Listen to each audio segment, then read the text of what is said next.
Most real estate agents are stuck in hustle mode, and they think that the way to scale their business is by working more, longer hours, working harder. But what they really need is clarity, and clarity comes from organization.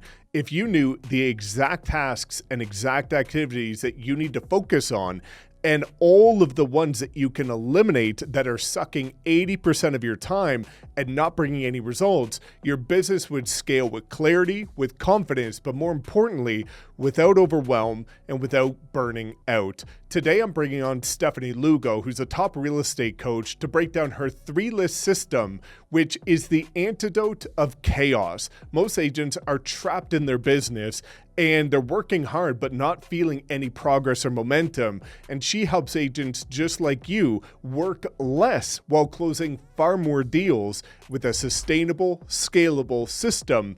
And it all starts with getting clarity on this 3-list system. Now, 2 quick things before getting started. Number 1, I will link her content below. She's got an incredible YouTube channel with over 30,000 subscribers. Check it out. It's a wealth of knowledge. And number 2, I will link her calendar below in case you would like her direct help for free in order to build systems in your business that will help you get to 2+ deals per month with clarity, peace, and confidence. Without further ado, let's bring on Stephanie and talk about how to get clarity in your business so you stop feeling overwhelmed and you start taking massive action that helps build a successful business. All right, Stephanie, so super excited to have you back on here and talk about something that's very near and dear to my heart, which is hustle and organization. I think the 2 things that not only I fell victim to for far too long, but I think is what a lot of people are getting really hung up on right now is we're taught, to basically just grind, and hustle,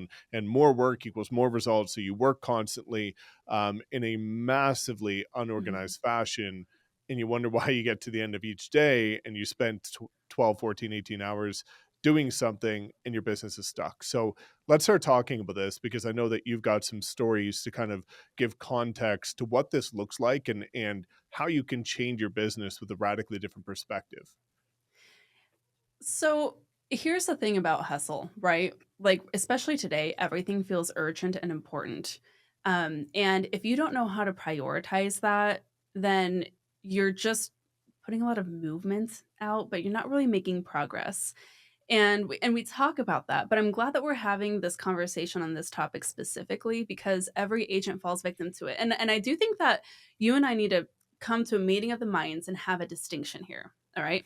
So I think that especially when you're in startup mode, it makes sense to be in hustle mode, right? Like we can move into hustle mode and out of hustle mode. Do you agree? 100%. Mhm. So when you're starting your business, right? Like you're gonna be in hustle mode because there's so much to learn, so much to set up, so much to do. And you might have a period of time when like it just feels like it's all coming at you and there's no possible way that you could prioritize or move through intentionally.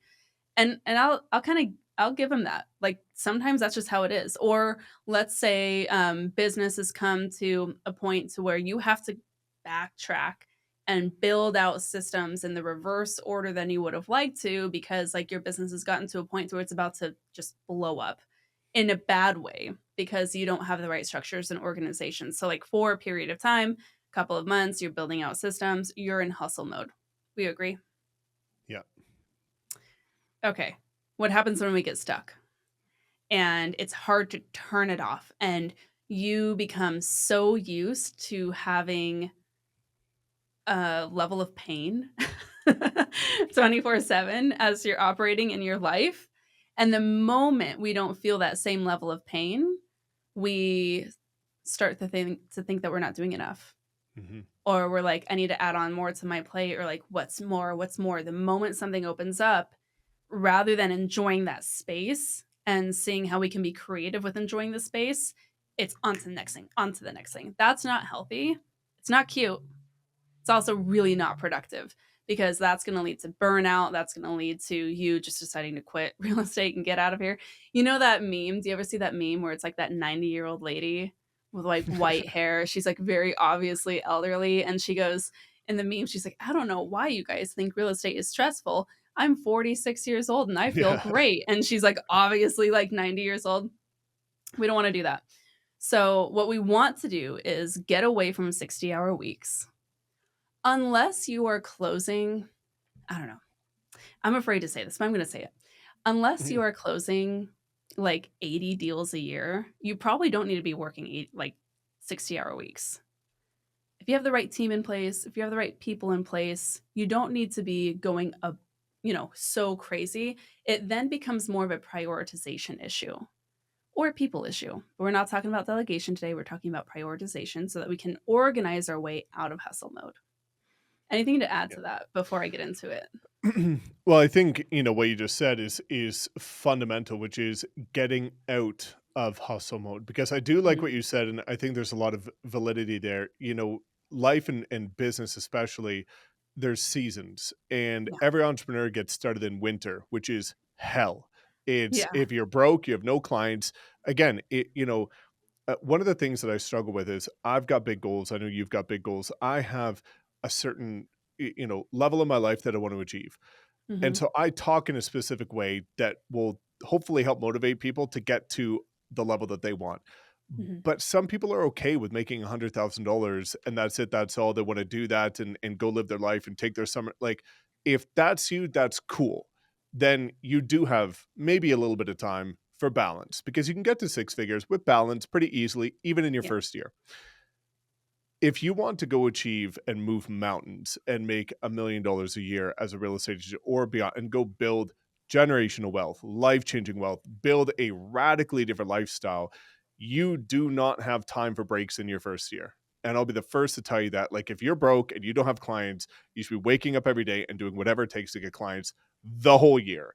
But Mhm. you don't want to stay there. And I find, like you alluded to, is it becomes habitual and it becomes the routine to the point where you assume more results comes from more input, when in reality more results typically comes from more leverage, which is intelligent work, smart work, not hard work. And so there's that distinction that many people fail to graduate from winter to spring when you see the fruit of your labor, because they are just conditioned to believe more is better.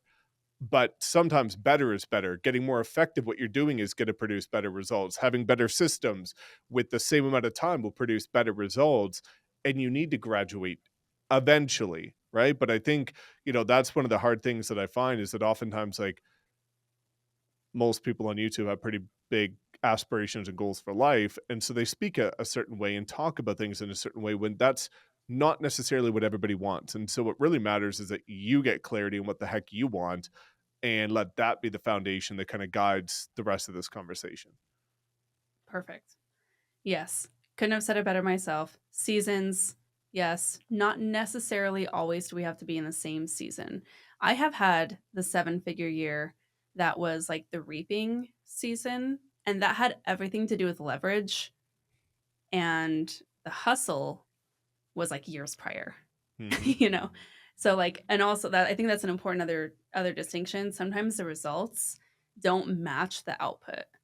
And there's something to that. Sometimes that's just going to be part of the journey, right? So sometimes you might be hustling year over year. And then finally you have your reaping season when the results show that cumulative effort. So I think it's important to have the distinction there. But let's talk about something tactical that we can take right now to open up a little bit of bandwidth, give you a little bit of leverage so that you can maybe like poke your head up and see what season are we in and what do we need to be leaning into right now. So this is my 3-list system for creating space and prioritizing your workload. All right, so we need 3 lists. The first is your must do list. So while everything feels important and everything feels urgent all the time, there are some things that absolutely have to get done, and they have to get done by you. They can't get done by somebody else. They have to get done. You have to handle it. It is a non-negotiable. Now, the problem is most agents feel like this is that super complicated Canva graphic that they want to create a carousel post on Instagram for. And while they're messing with that, because they said they were going to do it, so they want to get it done, they are ignoring all of their follow up for the week, or they're afraid to follow up with that person who kind of blew them off because they're afraid of getting the no, and no answer is a better answer, right? Your must do's, non negotiables are revenue producing tasks. That's it. And everything else can fall apart. Everything else around you can fall apart. But this is client attraction, client retention.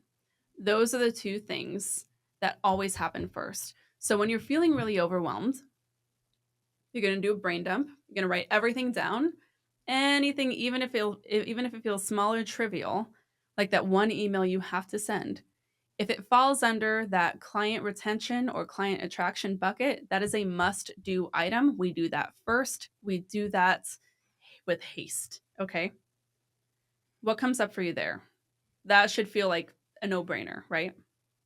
Yeah. Yeah. And I think doing that brain dump on a given week is important because I think again that word that you said, trivial, is so important. It's such a subtle word, but it's so important because what I find, and if you look at data, after somebody gets off track, it takes 25 minutes on average for them to get back on track. And so Mhm. what happens is people are, they're operating on their laptop, they've got their email open 24/7, it's on their notifications, and as soon as an email comes in or as soon as an Instagram notification comes up, they're like on it. And they're like, "Oh, it's trivial. It's small." But then it takes 25 minutes for you to get back focused on track, and you do that multiple times throughout the day. Half your day is psychologically getting back on track to being productive. And you wonder why you're not moving the needle of your business. And so I think it's important, like you alluded to have that very clear distinction and delineation between like what needs to happen now and what can wait, because most people live in this reactive world instead of proactively taking control of their actual business. Yeah. Yeah. A story that comes to mind, I was working with this agent who was working like 60, 70 hours a week, and they were not really closing a lot of business yet. And I wouldn't really classify them as someone who is in startup mode hustle, right? They were just adding a lot to their plate. And I said, well, let's do a little bit of quarterly planning. Like we need to plan it out. So like, what's the next 90 days need to look like? What are the projects you want to get done? What are the goals? And they put up this like 18-point list of everything they wanted to get done. And my advice to them and the guidance I gave was, listen, realistically, you can get like 3 things done a month. If we're talking about projects, right? Like choosing a new CRM or putting together a buyer guide or starting a YouTube channel, you can maybe get 3 of those things done a month. Because in the between, like you should be meeting with people, you should be having real estate conversations, you should be following up with leads, you should be selling homes. Okay. So with any time left over, you might be able to get like 2 or 3 things done a month. You break that down to a week, same thing. Those like tiny stepping stone tasks in a big project you want to get done, you might be able to get 1 or 2 pieces done.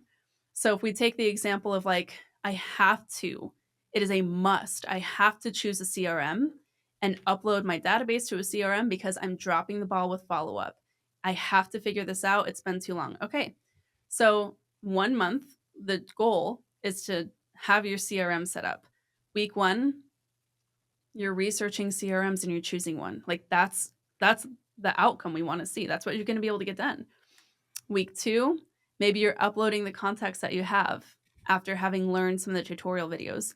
Week three, week four, right? So we have to break it down and we have to be much more realistic in what we can accomplish. That's why we start with the must do's, because we can really only accomplish so much. It has to start with client attraction and client retention. You're taking care of the clients you already have, you're getting them to the closing line, and you're attracting more clients.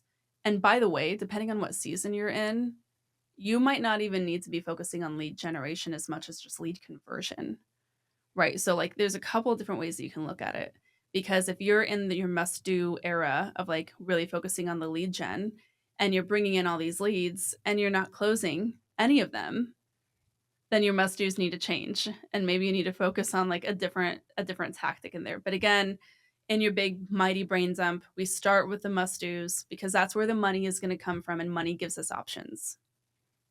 Yeah. Well, and before we go on to the next step, I think it's really important for people to understand the definition of priority and the fact that it's in complete alignment with constraints, right? And I think that's why getting very honest about your must do's is equally as important as writing them out, because a Mhm, lot of people are going to lie to themselves. And when you look at the word priority, it stems from the Latin word prioritas, which means first in order, not mhm. multiple in order. There is only one priority at any given time. It's like priorities is a facade. There's one priority. And also, when you look at any business, there is always only one constraint that is impacting the business the most. You're going to have a lot of holes in your bucket, but there's always one thing, one constraint, which should be your priority, which should be your top must do, that you need to get clarity on. And that's gonna be different for everybody, and that's why this is a process. But I just wanted to help people understand when they get all jacked up about like, "Oh, I've got so many priorities." No, you need one. Mhm. That's why you're overwhelmed, because you're trying to, like, be like a freaking octopus with, like, 8 arms tackling all these priorities. Like, you have one. So, let's get, the must-dos mapped out. What's the next step? So after that, we have nice to have. Because there are a lot of things that would be nice to have. It would be there's so many things that we can do in real estate, so many projects we can put together, so many ways that we can continue to grow. But what happens is real estate agents get really excited about the nice to haves because they're sexy and they're fun and they feel creative and they make great distractions from our must do's. It's really important that we understand the difference. Okay. So, like redesigning your third website in a year, I don't know that that even makes this tier, but it's definitely not a must do. You might definitely need a website. It probably does not need to happen before you follow up with that client that you blew off. Right. And this is may or may not be exactly what I did in my first year of business. So take that with a grain of salt. But what we want to make sure that we're really scheduling in are the nice to haves. So must do happens no matter what. We are scheduling time for nice to haves. What does that mean? If there's a project that you're working on and you know that it's really important, but it's not urgent, like a must do, we are scheduling in a window of time to get that done next week or whenever we know there's time. And what happens when we do that is it's now out of our head. It's not banging around in there, making us feel guilty for not doing all the things all the time because we've allocated time and space for it and we've told ourselves we're going to get to it. And you might not trust that you're going to get to it if you've been really bad with your schedule before, but you can start now. And if you start practicing honoring that time that you're scheduling in advance and making that an appointment non-negotiable with yourself and you're getting it done, then you start to trust yourself a lot more that the nice to haves actually get finished when we put them on the calendar and when we treat that as a non-negotiable with ourselves. Because the only difference between a nice to have and a must do is that one is very urgent and one is not. Yeah. And I think that's where so many people fall victim to being serial learners, to the point where they're constantly learning all these things and not executing on anything, to the point where that list of must haves in Mhm. their mind, or nice to haves rather, in their mind, is forever growing, because they're constantly receiving these inputs from this person on YouTube, this person on a webinar, this person at an event, this book that they just read, and they're receiving an overwhelming amount of inputs, to the point where that nice to have is just constantly evolving without clarity. And I think that's why, focus, follow one course until it's successful, is such an important concept of everything. Like your must do's, your nice to haves, everything else we're going to talk about should be in full, complete alignment with where you're looking to go, and all work in harmony, and be that not just a linear path, but also not be overwhelming by design, which you can control. And I think this flood of inputs really throws people for a loop, because they know that anything can work, so they're trying all these different things, and then they get stuck. Yeah. The interesting thing too, that the other point that I'll make about your nice to haves is that does also, and I wonder if you've seen this too, it kind of becomes your hiring plan, Hmm. because a lot of that you don't have to do yourself. And if you find yourself so overwhelmed by the must do's because you have so many clients and so many people who need your time in order for you to like close and then make money, and the nice to haves list keep on growing, and you know they're really important, but if we think about it, they don't actually have to be done by you. Now you have your job description. And now you can decide exactly who you need to hire to start taking some of that on. So, like what I've been experimenting with a lot, like I wouldn't call myself a control freak. I love to delegate. I'm really good at leverage. I love having the right people, it, to fill in the gaps of my strengths. I'm very clear in my strengths. We'll just say that. But I've been getting really curious about like who can I hire on Upwork for $300 to bang out a project that was taking me 3 months of putting it on the back burner, and they can get it done in a weekend. So like be thinking about that too as you're putting your nice to haves list. Is it nice to have, and can it be delegated? Because it probably can be. And that is going to give a lot of real estate agents a lot of clarity on not what needs to get done, but who they need on their team next.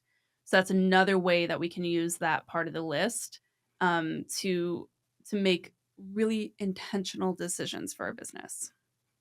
Yeah, I agree, and I think that's why like that massive difference between must do and nice to have needs to be the must do's are those high income producing activities because so Mhm. many people are going to put these low leverage, low income producing activities in that must do because they've convinced themselves that it matters. But that is the essence of how you scale is the wrong perspective that I find so many agents have before we go to the next point is that they see money going out as an expense, not an investment. And if you can allocate money for a $10, $15 an hour activity for you to spend that extra hour on client acquisition, on client follow-up, on client nurture, where in that same hour you could get a new client for a $10,000 commission. Let's look at that multiple. And that's where you start to scale. The problem is usually the must do suck. And so they're not the fun, they're not the sexy, they're the things that are boring and suck, but actually grow your business. And so there seems to be this, and people are enamored with avoiding it, and convincing themselves that they should just go to the nice to have. So okay, we've got the must do's, we've got Mhm. the nice to haves. Where does the rest of the list go for everybody? Yeah. The rest of the list is if there's time, because I think it's really important to remind ourselves that we're in real estate and we're not necessarily saving lives here. Okay, so some things might not get done, and some things might happen late. And as long as it doesn't really impact client attraction or client retention, more or less we can recover from that, right? So that's the if there's time. And the control freaks are like screaming at the screen right now because they're like, no, it all has to get done and it's all important. But I promise this is a skill. So like one of my best skills is the if there's time delegation list, and then being able to just like put it out of my brain space, because it allows me then to focus and be truly consistent on the things that matter and make a lot of progress rather than getting caught up with like admin fluff that I should not be doing. So if there's time, is anything that needs to happen that should be delegated or doesn't need to happen and should be eliminated. And there's a lot that should be eliminated, right? And they could be big things like lead sources. So, for example, back in 2018, Bryce and I needed to make a big pivot in our business, and we were really slow and we're like, what's happening? Like why does everything feel so urgent, and we're working harder than we've ever worked, but we don't see the results? Well, we looked at our numbers and we found that there was one lead source that was taking up 80% of our time. It had the lowest conversion rate by far. It was the lowest ROI, meaning they were the most expensive leads to close. They took up the most time. They were the most needy clients. Ugh, the whole thing, right? And so we looked at our numbers and we're like, well, these lead sources, being referral and Instagram, are doing great, and we're not even generating a lot of leads, but those are like slam dunks, and we like working with those people anyway. And so we made the decision that over 12 months to slowly cut out that other lead source entirely and pivot to database and Instagram. And we saw a 4x in our income in 12 months. Real estate is so cool. You can do that in real estate. And it's all about like knowing what to be able to cut out if you need to. So if there's time, all right, great. If there's time, if we can get to it, then we're going to get to it, or we just eliminate it altogether. Um, other examples of if there's time are like drafting that email, the same email that you've done every time. You should probably create a template for that so that you can just do it in a lot shorter of a time period, right? Save yourself as much time as you can. So that's going to be mostly like our automate or eliminate bucket. Yeah. I love that. And I think that goes, even just with the email concept, I think Mhm. there's so many simple tips that people can do to spend more time being productive. Like, for me, going back to that whole email concept of people treating everything as urgent when it's not, and that just constantly being a distraction. Like for me, I've got 3 15-minute blocks in my day, morning, noon, night, usually when I'm eating breakfast, lunch, dinner, where I take 15 minutes to check my emails. And whatever I need to respond to within that 15 minutes, I'm going to respond. I And do if I don't too. respond in that time, yeah, it's like You know what's it crazy about that too? Mike, I have to stop you here. Bryce and I last night were literally like, "Oh my gosh, he's so on it. He's so fast to respond to email." And you're like batching it into your day. That doesn't mean you're yeah. always on, but like at least we get a same day response and we were like wowed by it. I'm going to have to tell him that that's how you do it too. That's awesome. Yeah, 100%. Yeah. And again, like if it's important, like today and responding to you, like I'm gonna get to it, I'm gonna do it quick. And if it's not, there was a whole whack email that I didn't respond to yesterday, and I don't know if I'll ever respond because I just don't care. Because it's not important, right? Like Yeah. it's not gonna move. But like other things, like turn your freaking notifications off. Like this is one of the biggest things that helped me is my email and every social media platform, I get 0 notifications on my phone at any time. They're all turned off, right? Because at the end of the day, it's that little dopamine effect that just throws you for a loop and you become addicted to it. You get enamored by it and it starts to consume your day where it's like even my phone here is beside me, but I keep it on do not disturb 24/7 so there's no notifications. But if there is notifications, it's in like if it's in your peripheral vision, it's gonna jack you up. And Mhm. so get rid of like there's so many simple little things that are going to say okay now we have our list, now we actually have to focus and we have to do it. And so that's what I'd love for you to kind of unpack, because a lot of this seems to be very reminiscent to like the Eisenhower matrix, for Yep. example, of being able to you know really contextualize what needs to be done and delegated and that type of thing.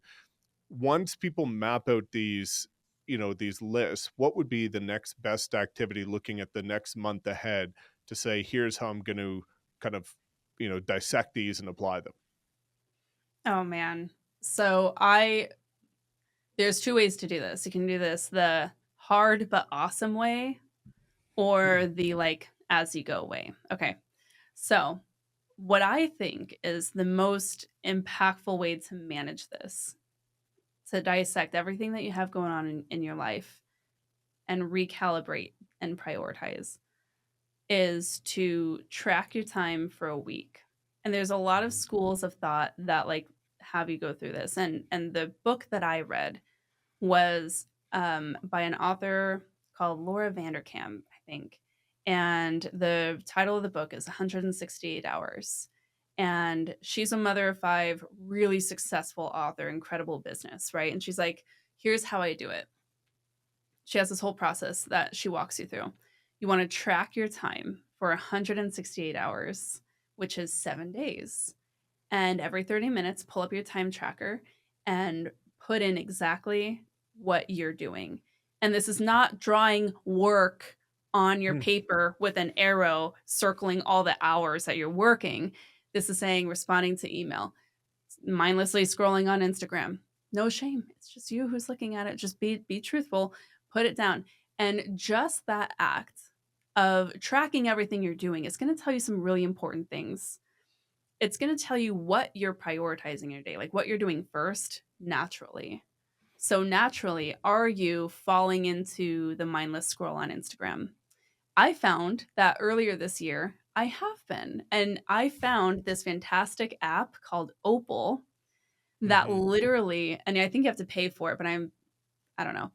But you have to, it blocks your apps altogether at specific work times. Amazing. That's helped me feel so much more crystal clear and focused in the moment that I can actually get more done. Amazing. So that's just like one of the takeaways you could find. But then you're going to be left with this whole list of things that you do in a given week. Throw that list into this audit. All right, we call it a paper cut audit. And what you're going to do, again, the must do's. So you're going to be really, really intentional about putting the actual revenue producing activities, not just the things that you like to do, but the revenue producing activities in that first list, your nice to haves go in the second list. And then the third list are the if there's time. And you have to really make a decision there on if you're going to keep it on the if there's time list. So something that's going to stay on the if there's time list is like dropping off the lockbox at the property. It might be a major inconvenience. It's 45 minutes of driving out of your day that just feels so dumb to have to do. But if you don't have anyone else to do it and it has to get done, you're going to block it in when you can get it done, right?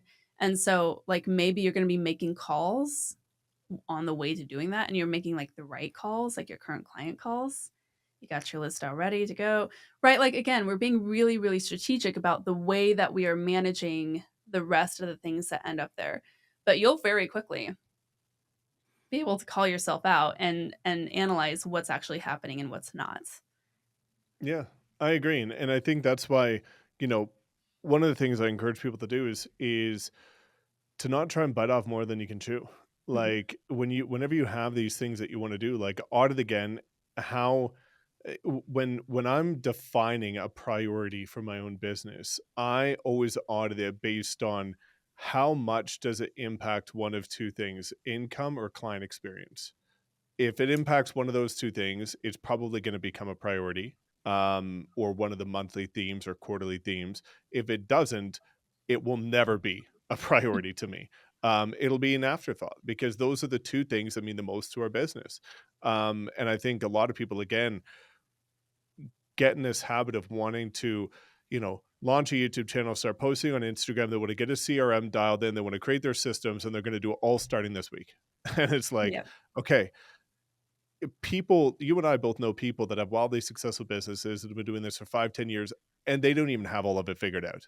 And they're still growing and they're still learning and they've succeeded. But it's because they had clarity and were focusing their time on those must do's instead of all the shiny pennies and the nice to haves, right? I think that if people saw like the behind the scenes of really successful businesses, they would throw up. Hmm. Like if they saw like some parts of my business are held together with like toothpicks and paper clips. And I'm like Google totally Docs. cool with that. Because you know what I mean? I'm totally cool with that because it works and it's Hmm. fine and like no one's going to die, right? Like it's not that serious. And so I think that's like one of the earlier things that you mentioned of like people have this like long never-ending list of the things they want to learn and the information they want to like vacuum up. It's a defense mechanism. It's a defense mechanism. All of this overthinking, like, look at how simple this is. Must do, nice to have, if there's time. Everything else that's getting in the way of it is a defense mechanism because building a business is vulnerable. And I can have empathy for that. Being the one to have to make all of the decisions all the time is exhausting. And it's all on you because if we're not getting a paycheck next month, it's coming back to you. You know what I mean? So like I understand the vulnerability and the challenge that is with having to constantly put yourself out there and put everything on the line because you're the one calling the shots because it's yours, because it's your business. But at some point we have to let it be simple. And I think this is the best place to start. I agree. And I can't stress enough and echo the importance of doing that weekly audit because it is going Yeah. to reveal so much Have you done that when you before? do that. I do it every year Oh, you because do it every every year year? Yeah, every single year, I do it at the end of the year because coming into the new year, it's like, who do we have to hire? Who do we have to fire? Who's not pulling Oh, their yeah. weight? Like you're always gonna fall, just like you're gonna fall to the level of your systems, you're gonna fall to the level of your weakest employee. And so I Yeah. have to see like where am I stepping in to take people's work that should be pulling their own weight? Okay, well, that's a limiting factor. That's a constraint. And so I do this constantly. Like I do quarterly audits. Like I take 2 days off every quarter and I do like lock myself in a room and I audit everything and course correct. And every quarter we Mhm. grow. But I think that audit is so important because one of the things I'm a huge believer in is that if people spend even a fraction of the time creating content as they do that their screen time that they can access will show they consume it, they would be consistent. Like Mhm. you would have no problem with content creation if you created while you consume. But again, like that's a very revealing initiative to go through because you realize like you spend a lot of time on shit that doesn't really matter. Mhm. Yeah. No, I totally agree. I love that you do that yearly. I used to do it yearly, and I feel like I kinda got out of it for a year or 2, and then I started it again this year, and I was like, "Oh my gosh," like, it's so helpful, and it doesn't take a lot of time. It's, like, maybe 15 minutes out of your day to quickly just update whatever you were doing in the moment. It's all good. And it allows you to just call yourself out. But I think that there's a couple of other ways that we can use this too. One way that we love to use that 3 list system is also to kinda help our clients with that. So, if you're not gonna use it for yourself, also consider how you can use that for your clients. I mean, scratch that, you should just use it for yourself, just plan on doing that. But you can like, let's say we have listings, right? Like a seller who's really over anxious about selling because it is such an emotionally charged process, and there's so much that they wanna do. We had this seller reach out to me, she's DMing me all the time because 'cause we're friends like that, and she reaches out and she's like, "You have another listing coming up, and it's so incredible. Do all of your clients just have, like, Instagram-worthy homes?" Because she's starting to compare her home against, like, our other listings, and she's like, "Is my home going to get as much money as we need? Because, like, I don't know if it's nice enough for the market." So when you have clients who are going through that, give them this system too. These are the must-dos. That's gonna be like, we have to get the pricing, we have to get the marketing, we have to have the curb appeal, the house has to be clean, the dogs need to be crated when we're doing showings, right? Like, whatever the situation is. The nice to haves are, like, some maybe light staging tweaks or, like, let's maybe paint the yellow bedroom, you know? And then if there's time, it's anything else. We're gonna clear out the garage, we're gonna bring in, like, the junk people to remove any of that, like, extra stuff that just needs to get out, right? But, like, this is a tool that applies anywhere in your life or business, and I think that anytime we're talking about ways to improve our business, we also need to figure out ways to bring that for our clients too. So, the way that I imagine someone hearing this video, here's what I want you to do. You're going to schedule next week, the next 7 days, open up a spreadsheet in each column, Monday, Tuesday, Wednesday, Thursday, Friday, Saturday, Sunday, all 168 hours. And you are in 30-minute increments going to account for all of your time, yes, including the time that you're sleeping. Okay? You don't have to share this with your spouse. If you start getting nervous, all right? This is for your eyes only, but you have to be honest with yourself and you have to add as many details as you can. And what you want to do then is do that quick task audit, right? Like put it through the audit, must do's, nice to do if there's time. And what I want you to do after that is make a post about it. Did this incredible exercise for my business, loved learning about how I was spending my time, and here's what I'm going to do differently in my business. Here's what I'm really excited to add for my clients. I had no idea that I was spending 7 hours a week just coaching my clients. I love that I get to spend that much time helping my clients through things that are meaningful to them, right? Like, go make a post about it because nothing is wasted. And you can take this time, you can pour into your business, and then you can 10x it in 100 different ways. So I wanted to make sure that we ended with that because sometimes it can feel very self indulgent to do something like this. But think of ways that you can then break it down and apply it in other areas too. Yeah, 100%. And I think Sometimes it can be self-indulgent in a good way, Yeah. which is that if you're not showing up as the best version of yourself for you, you're not going to be able to show up as the best version of yourself for your clients. And that's why, like, I think it's really important. One of the things I hear constantly is people, and every agent that I know has had this experience where they, they're like, oh, I met this person and they bought or sold 6 months ago. And they were like, if I just knew you, I would have Mhm. worked with you because they were terrible. And you hear that every single year. Um, and that's your fault. Like, Yeah. one of the things that people need to realize is not everything is your fault, but it has to be your problem, because as soon as you take ownership of it is when you can actually control changing the outcome. But if you relinquish control and point the finger, then you can't control a different narrative. And so that's why these must do's are so important, because the only way that you're going to be able to serve more people is get in front of more people. And you should be looking at that selfishly in the beginning in order to say, that's going to allow me to help more people. Like, if I do more of this, I help more people, I change more lives. And I think that's important. And I think that's why this is such an important audit for you guys to do, because again, I do this every quarter. And people are always wondering, like, how do you scale so quick? Because every quarter I've got visibility, I've got optics, and most people, again, are just holding the business together. And so, with that being said, I know there's going to be people that go through this initiative, and then they finally go through that week and they say, "Well, I'm wasting so much time, and I have no idea where to start." And so that's where I think it's an exciting opportunity, where people can have a conversation with you, Stephanie, by clicking the link in the description, and be able to get your help and my help as well, and be able to work with us in order to help say, "Okay, you've done the work that you need to do, which is audit your damn business. Now we need a game plan." But we want a game plan that's proven to work, that has clarity, that has focus, and will get you to your goals. So, what does it look like for people to be able to have that conversation with you and be able to get your help to take their business to that next level? Yeah, I think it's different for everybody because everybody's business has its own unique thing going on. I love these conversations because I wanna hear and if you come with that audit, like, we can actually look in black and white, like, in text, what's missing and help you map out the plan from there. So, yes, so helpful to have those conversations and just have someone from the outside looking in who's maybe been there, who understands the challenges that are involved there, kind of walk you through those next steps.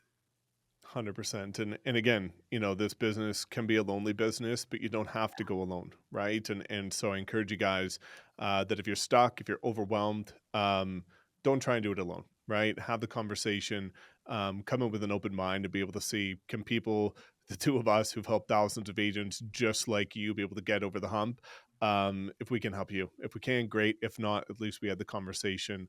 But it's important because this is going to be a big year coming up, one that's going to separate market share in massive ways. And we want to make sure that you, if you're listening at this point, are one of the ones to take market share. So, Stephanie, thank you so much for sharing that three list system, and everything that we've done over the last couple of videos.